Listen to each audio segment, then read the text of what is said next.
So here's some data that actually does come from scientific journals and give you some idea of what we do know.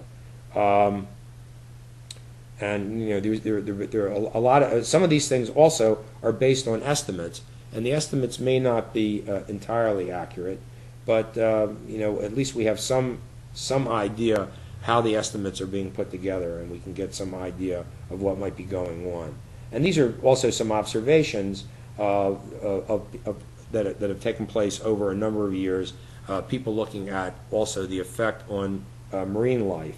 For instance, it's been shown that entire species of sponges have disappeared as a direct or indirect effect of temperature increases during the previous century.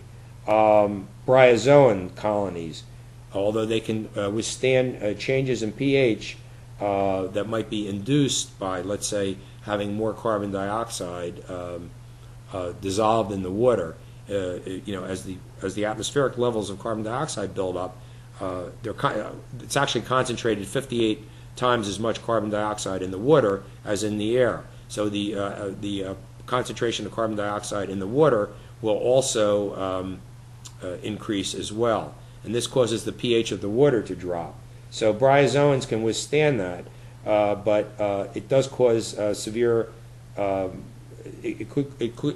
That would actually lead to warming if the carbon dioxide in the atmosphere led to temperature increases of as much as most of these things are in colder waters. They're in waters. They usually grow in waters maybe around 20 degrees Celsius. But if the water temperature rose to as much as 25 degrees Celsius, this actually halts calcification and skeletal formation in bryozoan colonies. So we could wipe out whole bunches of bryozoans as a result of this. You know, and also as we get down, as the water becomes more acidic, it becomes more difficult for anything that is calcareous, that's laying down calcium carbonate shells, for instance.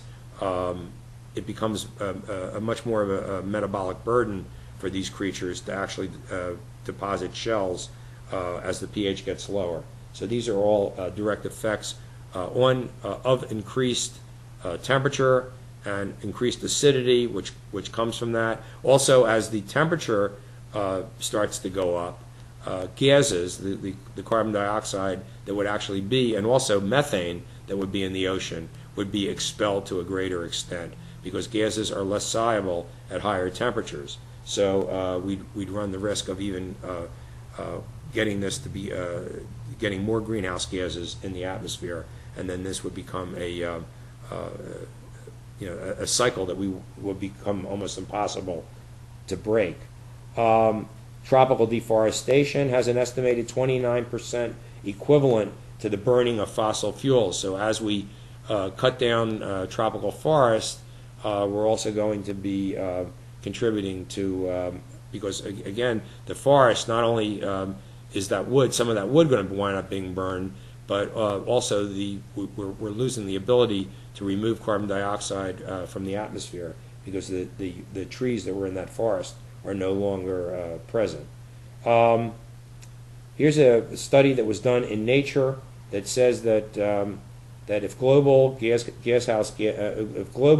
gas emissions are still more than 25% above the level that they're at that they were at in the year 2000, could be as much as a 90% probability that the average temperature of the Earth will warm by greater than 2 degrees Celsius, and it could be as high as 4.7 degrees Celsius, which would be absolutely disastrous for the environment. So we've got all of these different studies and a lot more. I just gave you a few of them that indicate that there are some problems. It's still not necessarily addressing the issue of whether or not this is entirely due to man's activities. Maybe, maybe not, we don't know.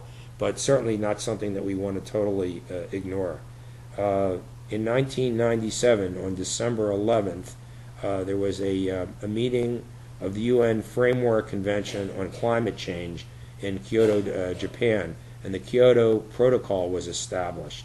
As of July of this year, there were 191 nations that had signed this protocol, which is designed, the signatory nations have agreed to make certain changes to reduce greenhouse emissions. The only nation, or the only major nation anyway, that hasn't signed this and refuses to sign is the United States. The United States, there's a lot of political things that are going on here. I suspect that it's probably mostly the petroleum industry that's actually caused us not to sign that. Although there are other things that are taking place in this country. There are, and we are in negotiations with other nations to try to come up with what scientists say would be better than the Kyoto Protocol. But I think it would have been nice for the United States to have signed on to this as a member of the world community, but it hasn't happened yet.